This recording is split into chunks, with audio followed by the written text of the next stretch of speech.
নমস্কার প্রিয় ছাত্রছাত্রীরা, বৈদ্যুতিন মাধ্যমে আজকে তোমাদের সঙ্গে সাহিত্য সঞ্চয় গ্রন্থের ইলিয়াস গল্প নিয়ে আলোচনা করছি। ইতিপূর্বে আমি জানি যে অনেকে ইলিয়াস গল্পটি পড়েছ, তো সেক্ষেত্রে অনেকেরই কিছু প্রশ্ন ছিল। তো আজকে আমি চেষ্টা করব সেই সব প্রশ্নের প্রত্যেকের প্রাসঙ্গিক এবং যুক্তিযুক্ত উত্তর দেবার। আজকে ইলিয়াস গল্প নিয়ে আলোচনা হচ্ছে, তো তার আগে গল্পের প্রাথমিক পরিচয় দেওয়া প্রয়োজন। দেখো যে ইলিয়াস মূলত হচ্ছে কি একটি অনুবাদমূলক গল্প। অর্থাৎ অনুবাদমূলক গল্প বলতে কি বোঝায়, যে গল্পটা অন্য ভাষায় লেখা এবং সেই ভাষা থেকে গল্পটিকে বাংলায় নেওয়া হয়েছে। তো ইলিয়াস গল্পের যিনি অনুবাদক তার নাম হচ্ছে মনীন্দ্র দত্ত। ইলিয়াস গল্পের অনুবাদকের নাম হল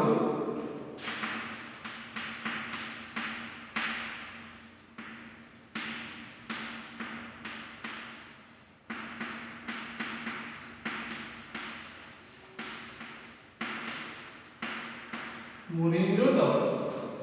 তো এই ইলিয়াস গল্পের অনুবাদক মনীন্দ্র দত্ত এই গল্পটিকে একটি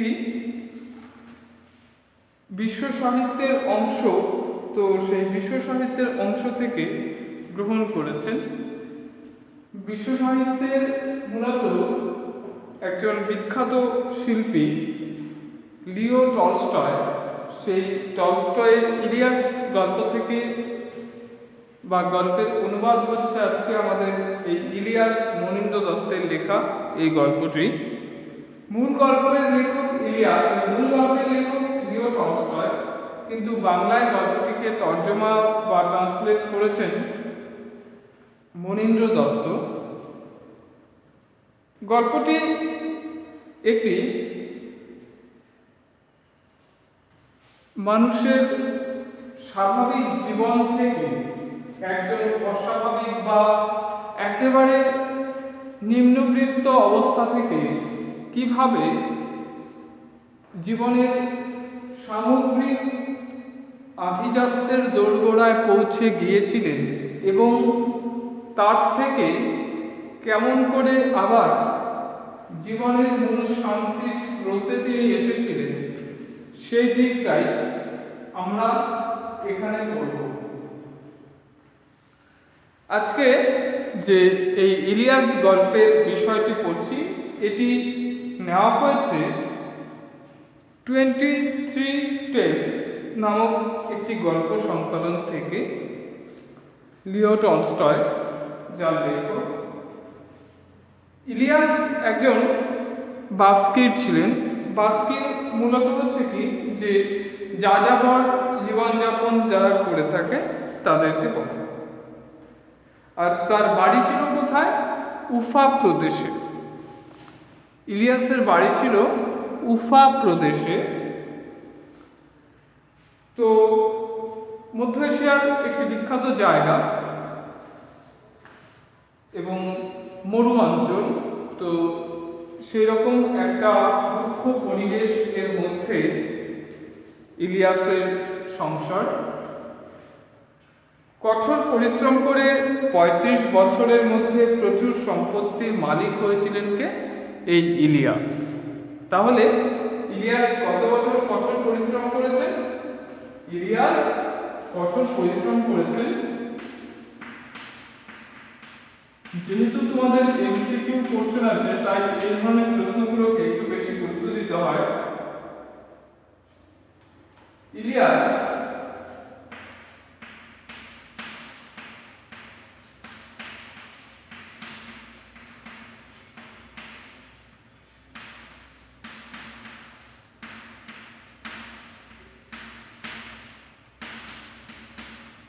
কঠোর পরিশ্রম করেছেন কত বছর?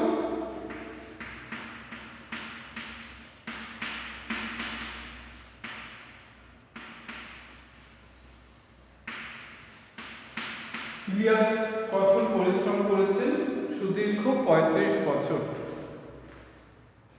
এই দীর্ঘ ৩৫ বছরে কঠোর পরিশ্রমে সে হচ্ছে কি প্রচুর ধন সম্পদের মালিক হয়েছে।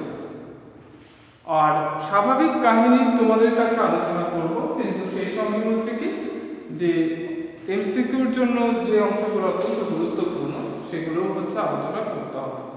উফা প্রদেশে ইলিয়াস নামে একজন বাস্কির বাস করত। ইলিয়াসের বিয়ের 1 বছর পরে যখন তার বাবা মারা গেল, তখন সে না ধনী না দরিদ্র, 7টা ঘটকে 2টো গরু আর 20টা ভেড়া, এই তার যা কিছু বিষয় সম্পত্তি। কিন্তু ইলিয়াসের সুব্যবস্থায় তার সম্পত্তি কিছু কিছু করে বাঁধতে লাগলো। সে আর তার স্ত্রী সকলের আগে ঘুম থেকে ওঠে আর সকলের পরে ঘুমোতে যায়। সকাল থেকে রাত পর্যন্ত কাজ করে, ফলে প্রতি বছরই তার অবস্থার উন্নতি হতে লাগলো। তার মানে ইলিয়াস কত বছর? দীর্ঘ 35 বছর কঠোর পরিশ্রম করে প্রচুর উন্নতি করেছিল। ইলিয়াসের বাড়ি কোথায় ছিল? ইলিয়াস হচ্ছে উফা প্রদেশের মানুষ। আর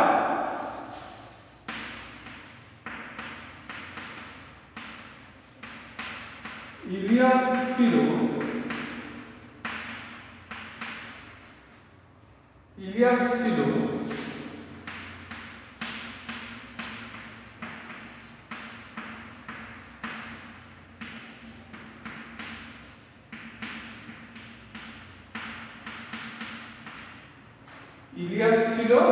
উফা প্রদেশের মানুষ, আর ইলিয়াস একজন বাস্কি।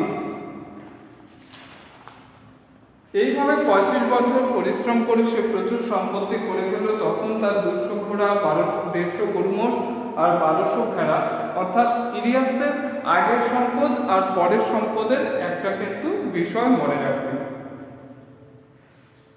এরপর ভাড়াটে মজুররা তার গরু ঘোড়ার দেখাশোনা করত। ভাড়াটে মজুরানীরা দুধ, কুমিজ, মাখন আর পনির তৈরি করে। মোট কথা ইলিয়াসের তখন খুব বলবলাও। পাশে সকলেই তাকে ঈর্ষা করে, বলে ইলিয়াস তো ভাগ্যবান পুরুষ, কোনো কিছুরই অভাব নেই, ওর তো মোর বাড়ি দরকার নেই। তার মানে কি ইলিয়াসের প্রতিবেশীরা, স্বাভাবিকভাবে আমরা জানি মানুষের সবচেয়ে আমরা সাধারণত বলি কি যে প্রতিবেশী বা হচ্ছে কি প্রতিবেশী বা পড়শি এদের খুব ভালো, ঠিক আছে, মানে এদের সঙ্গে সম্পর্ক ভালো রাখতে হয়, এই সমস্ত আমরা সবসময় জানি। কিন্তু যে মানুষের চূড়ান্ত ক্ষতিগুলো সাধারণত করে থাকে তাদের প্রতিবেশীরাই। প্রতিবেশীদের কাছ থেকে কখনো হচ্ছে কি কোনো কিছু কারো সম্পর্কে কখনো কোনো কিছু শুনতে হয় না। কেন? কারণ প্রতিবেশী কখনোই হচ্ছে কি যে পাশের বাড়ির মানুষটির ভালো হোক, পাশের বাড়ির ছেলেটির ভালো কিছু হোক, পাশের বাড়ির মেয়েটির ভালো কিছু হোক, এই ধরনের কথা সাধারণত আমরা প্রতিবেশীদের কাছ থেকে কখনো আশা করতে পারি না। অর্থাৎ প্রতিবেশীরা যেটা বলবে সেটা আরো সুন্দরভাবে, মানে যা বলবে তার ঠিক আমাদের বিপরীত বিষয়টা ধরে নিতে হবে। অর্থাৎ প্রতিবেশী সম্পর্কে আমাদের মানে যে স্বাভাবিক জীবন দর্শন বা হচ্ছে আমাদের যে দৃষ্টিভঙ্গি, এই দৃষ্টিভঙ্গির নিরিখে যদি আমরা বিচার করে দেখি, তাহলে প্রতিবেশী সম্পর্কে আমরা সবসময় জানবো যে কারো সম্পর্কে প্রতিবেশী যে রকম সার্টিফিকেট দিচ্ছে, বুঝতে হবে তার সমস্তটাই হচ্ছে অপোজিট, একদম তার বিপরীতটা বুঝতে হবে। অর্থাৎ খারাপ, মানে তারা কখনো ভালো কিছু বলে বলে আমি কখনো শুনিনি। অর্থাৎ তাদের অবজারভেশন নিয়ে যদি কেউ হচ্ছে কোনো একটা সিদ্ধান্ত নেয়, তাহলে সেক্ষেত্রে সেটা বিপরীত হতে বাধ্য। তাহলে সেই উফা প্রদেশের হচ্ছে ইলিয়াস একজন বাস্কি। তো এইভাবে সে প্রচুর হচ্ছে সম্পত্তি করে ফেলতো, আর সম্পত্তি দেখে তার প্রতিবেশীরা তাকে ভীষণভাবে ঈর্ষা করত এবং তার মরবার দরকার নেই এই ধরনের হচ্ছে কি উল্টোপাল্টা মন্তব্য তার সম্পর্কে করত। ক্রমে ভালো লোকের সঙ্গে তার পরিচয় হতে লাগলো। দূর দূরান্ত থেকে অতিথিরা তার সঙ্গে দেখা করতে আসে। সকলকেই স্বাগত জানিয়ে সে তাদের ভোজ্য পানীয় দিয়ে সেবা করত। যে যখনই আসুক কুমিজ, চা, শরবত আর মাংস সবসময় হাজির। কুমিজ বিষয়টাই এখানে তোমাদের অপরিচিত, বাকি সবগুলো তোমরা জানো। কুমিজ হচ্ছে কি? কুমিজ হচ্ছে এক ধরনের যে দুগ্ধজাত পানীয়। যেমন ধরো যে বোতলবন্দি বিভিন্ন রকমের হচ্ছে কি আমুল কুল, এই সমস্ত বিভিন্ন পানীয় আমরা পাই, তো এগুলোকে বলা হয় কুমিজ, বা আজকের ভাষায় যাকে লস্যি বলা হয়, তো সেই কুমিজ হচ্ছে ঠিক তাই। এরপর অতিথি এলে একটা বা দুটো ভেড়া মারা হয়, সংখ্যায় বেশি হলে ঘটকিও মারা হয়। অর্থাৎ ইলিয়াস কারোর জন্য আপ্যায়নে কোনো ত্রুটি রাখে না। ইলিয়াসের 2 ছেলে 1 মেয়ে, তাহলে ইলিয়াসের কটি সন্তান? ইলিয়াসের মোট 3টি সন্তান।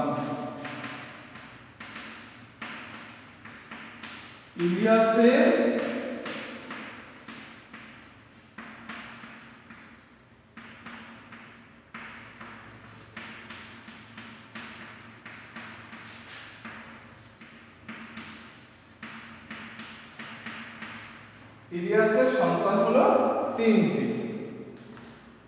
এরপর কি হলো? ইলিয়াসের কটি সন্তান? 3টি সন্তান। তারা কি করে? সকলেরই বিয়ে হয়ে গেছে। ইলিয়াস যখন গরিব ছিল, ছেলেরা তার সঙ্গে কাজ করত, গরু ভেড়া চড়াতো, কিন্তু বড়লোক হয়ে যাওয়ার পরে তারা আয়েসি হয়ে উঠল, অর্থাৎ কি অলস হয়ে গেল। আর অলস হওয়ার ফলেই হচ্ছে কি তাদের জীবন ক্রমাগত একেবারে অধঃপতনের দিকে চলতে শুরু করলো। বড়টি এক মারামারিতে পড়ে মারা গেল। ছোটটি এমন এক ঝগড়াটে বউ বিয়ে করলো যে তারা বাপের আদেশই অমান্য করতে শুরু করলো। ফলে ইলিয়াসের বাড়ি থেকে তাদের তাড়িয়ে দেওয়া হয়। অর্থাৎ কি ইলিয়াস তার ছোট ছেলেকে বাড়ি থেকে বিতাড়িত করে দিল। ইলিয়াস তাকে একটা বাড়ি দিল, কিছু গরু ঘোড়াও দিল। ফলে ইলিয়াসের সম্পত্তিতে টান পড়লো। তার মানে ইলিয়াস যে সম্পত্তি উপার্জন করে তৈরি করেছিল, সেখান থেকে তার ছেলেকে অনেকটাই দিয়ে দিতে হলো। আর তার ফলেই হচ্ছে কি ইলিয়াসের সম্পত্তিতে টান পড়তে শুরু করলো। তার মানে এটা ছিল কি ইলিয়াসের সম্পদে টান পড়ার একটা বিশেষ দিক। তার মানে কেন ইলিয়াসের সম্পত্তিতে টান পড়ার প্রথম কারণ হচ্ছে কি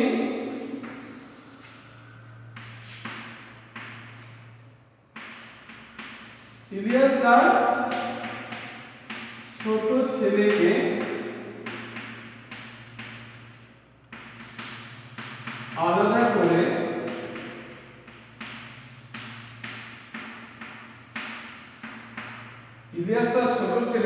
আলাদা করে কি করেছে? আলাদা করে দিয়েছিল।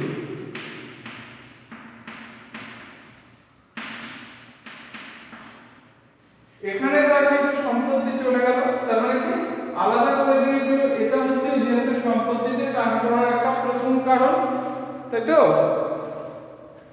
এরপর কি হলো? তারপরে ইলিয়াসের ভেড়ার পালে বরফ লেগে অনেকগুলো মরে গেল। তার পরের বছর দেখা দিল দুর্ভিক্ষ, খড় পাওয়া গেল না একেবারে।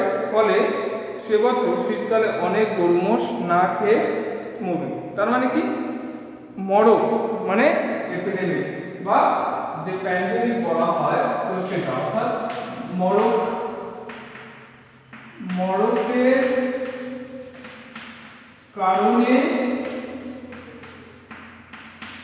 মরকের কারণে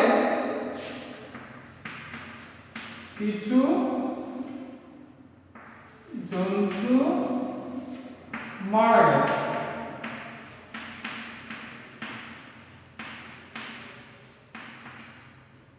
এরপর কি হলো?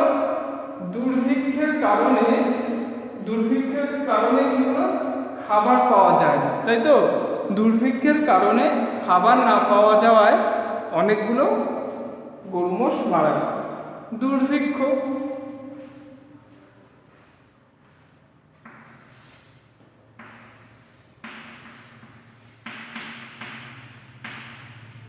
দুর্ভিক্ষের কারণে খাদ্যের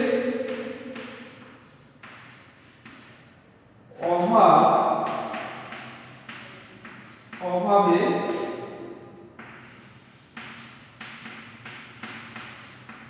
গরু মোষ মারা যায়।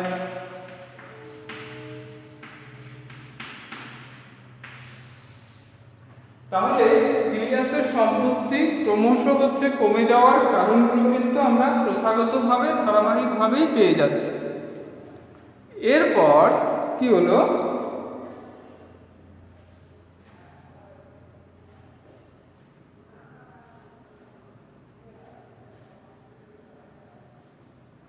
তারপর কিরবিজরা তার সবচাইতে ভালো ঘোড়াগুলো চুরি করে নিয়ে গেল। অর্থাৎ কি, তাহলে কিরবিজদের চুরির কারণে, ঠিক আছে, অর্থাৎ কিরবিজদের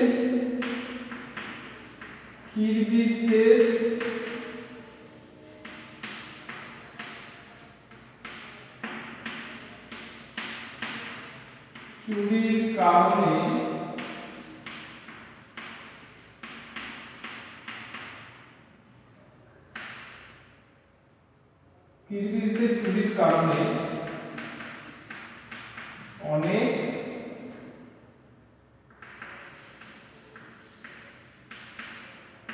ভালো ভালো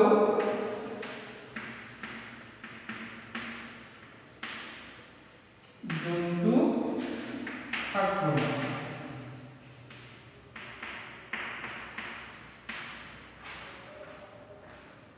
তো এইভাবেই এইভাবেই ইলিয়াসের যে সম্পত্তি, সেই সম্পত্তির মধ্যে ক্রমশ টান পড়তে শুরু করে। তাহলে ইলিয়াসের ভালো ভালো কারা চুরি করতে এসেছিল? ভালো ভালো ঘোড়াগুলোকে কিরবিজরা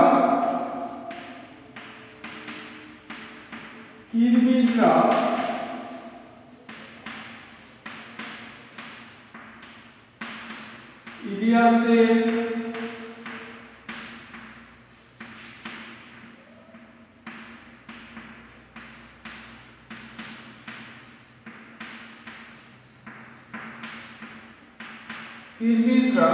ইলিয়াসের ভালো ঘোড়াগুলি চুরি করেছিল।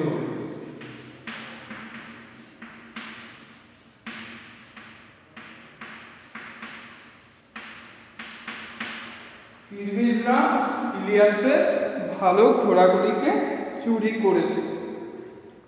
ইলিয়াসের অবস্থা খারাপ হয়ে পড়লো। যত তার অবস্থা পড়তে লাগলো, ততই তার শরীরের জোর কমতে লাগলো। এমনই করে 70 বছর বয়সে ইলিয়াস বাধ্য হয়ে পশমের কোট, কম্বল, ঘোড়ার জিন, তাঁবু, সবশেষে গৃহপালিত পশুগুলোকে বিক্রি করে দিয়ে দুর্দশার একেবারে চরমে নেমে গেল। অর্থাৎ ইলিয়াস এক এক করে সব কিছুই কি করলো? সব কিছুই বিক্রি করে দিল। ইলিয়াস এক এক করে সব কিছুই বিক্রি করে দিল।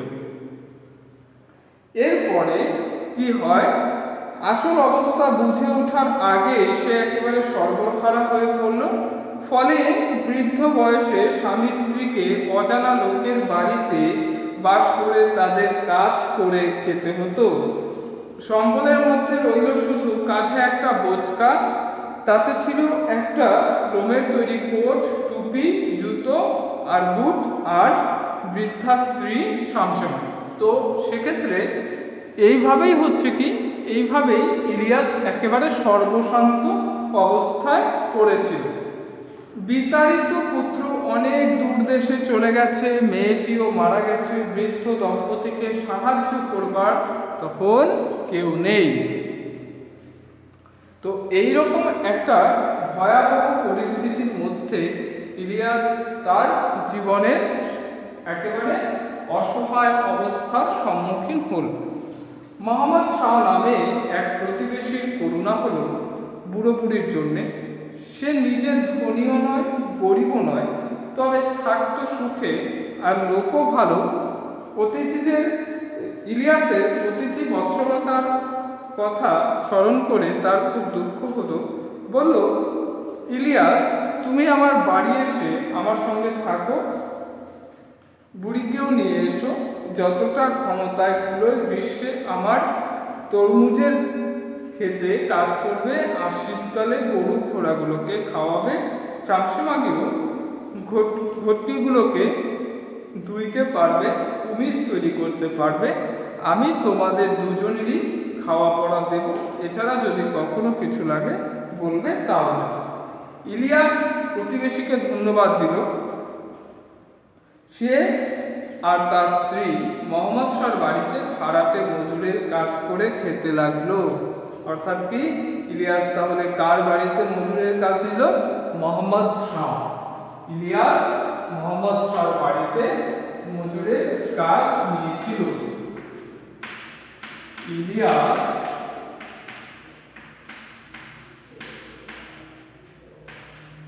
মোহাম্মদ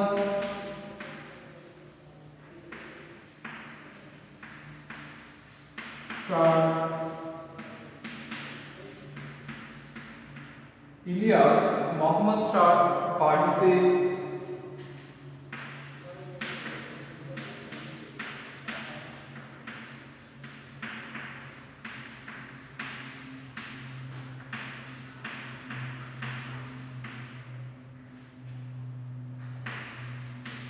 মজুরের কাজ করে জীবন ধারণ করে। তাহলে এইভাবেই হচ্ছে কি, ইলিয়াস বিশাল সম্পত্তির অধিকারী হয়েও শেষে একটা চূড়ান্ত অসহায় অবস্থার শিকার হয়। ইলিয়াস প্রতিবেশীকে ধন্যবাদ দিল। সে আর তার স্ত্রী মোহাম্মদ শাহর বাড়িতে ভাড়াটে মজুরের মতো কাজ করে খেতে লাগলো। প্রথমে বেশ কষ্ট হতো, কিন্তু ক্রমে ক্রমে সব সয়ে গেল। যতটা পারত কাজ করত আর থাকত। বুড়ো বুড়িকে রেখে মোহাম্মদ শাহও ভালো হলো, কারণ নিজেরা একদিন মনিব ছিল বলে সব কাজই তারা ভালোভাবে করতে পারত। তাছাড়া আর তারা অলস নয়, সাধ্যমতো কাজকর্ম করত। তবু এই সম্পন্ন মানুষ দুটির দুরবস্থা দেখে মোহাম্মদ শাহর দুঃখ হতো। স্বাভাবিকভাবেই যারা একসময় এত সুবিশাল সম্পত্তির মালিক ছিল, তারা এরকম নিয়তির নির্মম পরিহাসের শিকার হয়ে একটা কঠিন অবস্থার সম্মুখীন হয়। আর সেটা ভেবেই হচ্ছে কি, প্রতিবেশী মোহাম্মদ শাহ সে দুঃখ অনুভব করত। একদিন মোহাম্মদ শাহর একদল আত্মীয় অনেক দূর থেকে এসে তার বাড়িতে অতিথি হলো। তার মধ্যে একজন ছিলেন মোল্লা। মোহাম্মদ শাহ ইলিয়াসকে একটা ভেড়া এনে মারতে বলল। ইলিয়াস তার চামড়া ছাড়িয়ে সেদ্ধ করে অতিথিদের কাছে পাঠিয়ে দিল। অতিথিরা খাওয়া দাওয়া করলো, চা খেলো, তারপর কুমিজে হাত দিল। মেঝে কম্বলের উপরে পাতা কুশনে গৃহস্বামীর সঙ্গে বসে অতিথিরা বাটি থেকে কুমিজ পান করতে করতে গল্প করছিল। এমন সময় কাজ শেষ করে ইলিয়াস দরজার পাশ দিয়ে যাচ্ছিল। তাকে দেখতে দেখতে মোহাম্মদ শাহ অতিথিদের বলল, দরজার পাশ দিয়ে যে বুড়ো মানুষটি চলে গেল, আপনারা লক্ষ্য করেছেন কি? একজন বলল, আমি তাকে দেখিনি, কিন্তু ওর মধ্যে বিশেষ করে দেখবার কিছু আছে নাকি? বিশেষত্ব এই যে একসময় সে এই তল্লাটের সবচেয়ে ধনী ছিল। নাম ইলিয়াস, নামটা আপনারা হয়তো শুনে থাকবেন। অতিথি বলল, নিশ্চয়ই, না শুনবার যোগ্য। লোকটিকে কখনো চোখে দেখেনি, কিন্তু তার সুনাম ছড়িয়েছিল বহুদূর। অর্থাৎ যেহেতু ইলিয়াস একজন হচ্ছে কি ভীষণ সম্ভ্রান্ত লোক, তো সেই হচ্ছে কি তার সেই আর্থিক সচ্ছলতার খবর চারদিকেই ছড়ানো ছিল, এবং যে তার এত বিপুল সম্পত্তি, সেই বিপুল সম্পত্তির জন্য লোকের মুখে, অর্থাৎ কিন্তু হচ্ছে জনশ্রুতি, তো লোকের মুখে হচ্ছে এই সমস্ত প্রচারিত হয়েছে। তো তারা হচ্ছে কি, মানে মোহাম্মদ শাহর বাড়িতে যে অতিথিরা এসেছে, তারা হচ্ছে ইলিয়াসকে চোখে না দেখলেও ইলিয়াসের সেই ব্যাপক সম্পত্তির বিষয়ে তারা শুনেছিল। অথচ আজ আর কিছু নেই। কার? ইলিয়াস। আজ আর কিছুই নেই। আমার কাছে মজুরের মতো কাজ করে, আর তার স্ত্রী আমার ঘুটকিদের দুধ দই। অতিথি সবিস্ময়ে জিভ দিয়ে চুপচুপ শব্দ করল, ঘাড় নাড়তে নাড়তে বলল, সত্যি ভাগ্য যেন চাকার মতো। আন্ডারলাইন করবে, অত্যন্ত একটা গভীর ভাবনার একটা হচ্ছে অংশ, মন্তব্য এখানে, যে ভাগ্য যেন চাকার মতো ঘোরে, অর্থাৎ যে কে কখন কোন অবস্থা থেকে কোন অবস্থায় চলে যায়, বা কে অত্যন্ত দরিদ্র থেকে কখন সম্পন্ন হয়ে যাবে, আবার কি যে কে বিশাল সম্পত্তির অধিকারী হয়ে কখন হচ্ছে সেই নিয়তির নির্মম পরিহাসের শিকার হয়ে দরিদ্র হয়ে যাবে, তা কেউ কখনো বলতে পারে না। এটাকে বলেছেন কি, ভাগ্য যেন চাকার মতো ঘোরে।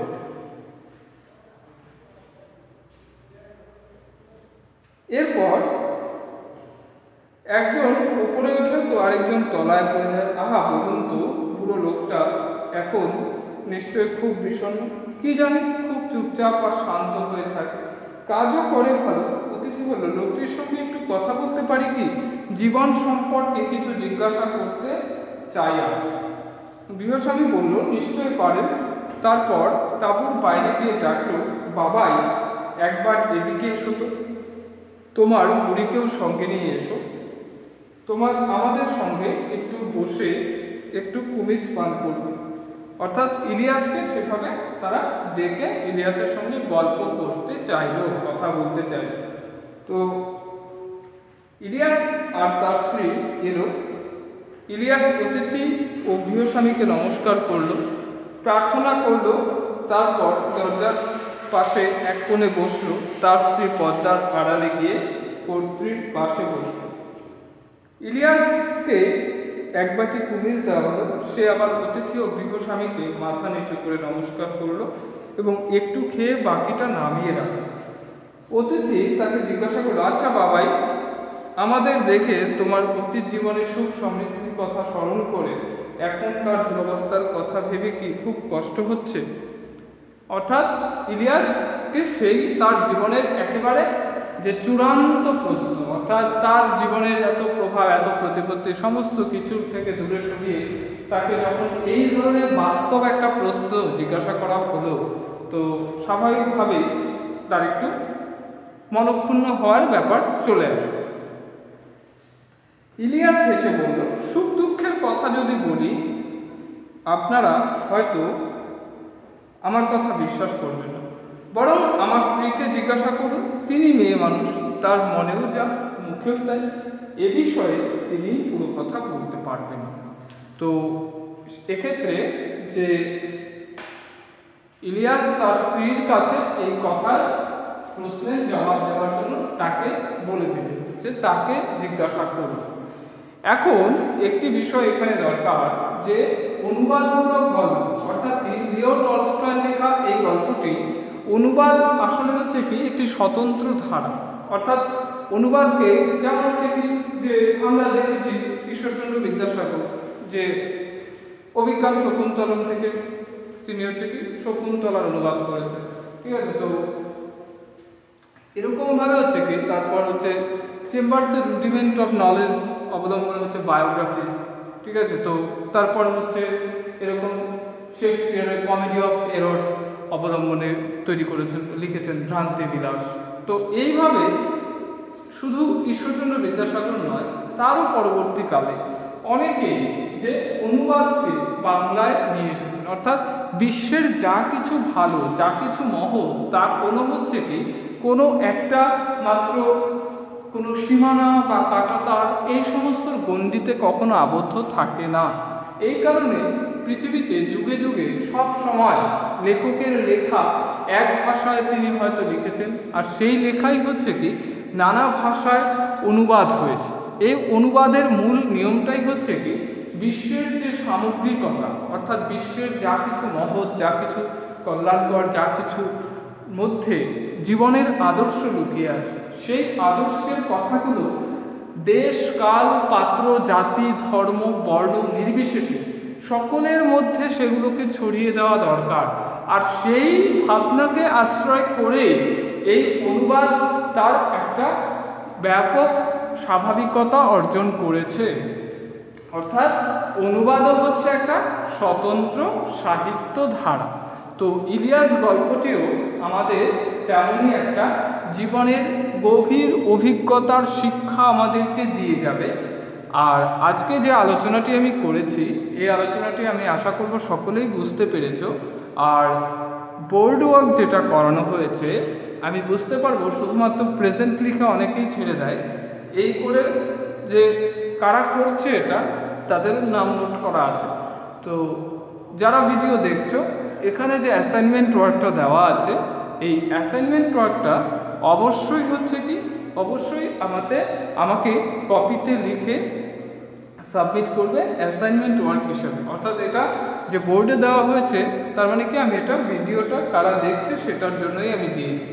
তো আমি আশা করব এই বিষয়টি তোমরা খুব ভালো করে বুঝতে পেরেছো। তো পরবর্তী ক্লাসে আমি আবার ইলিয়াসের পরবর্তী পর্ব নিয়ে আলোচনা করব। আজকের আলোচনা এখানে সমাপ্ত।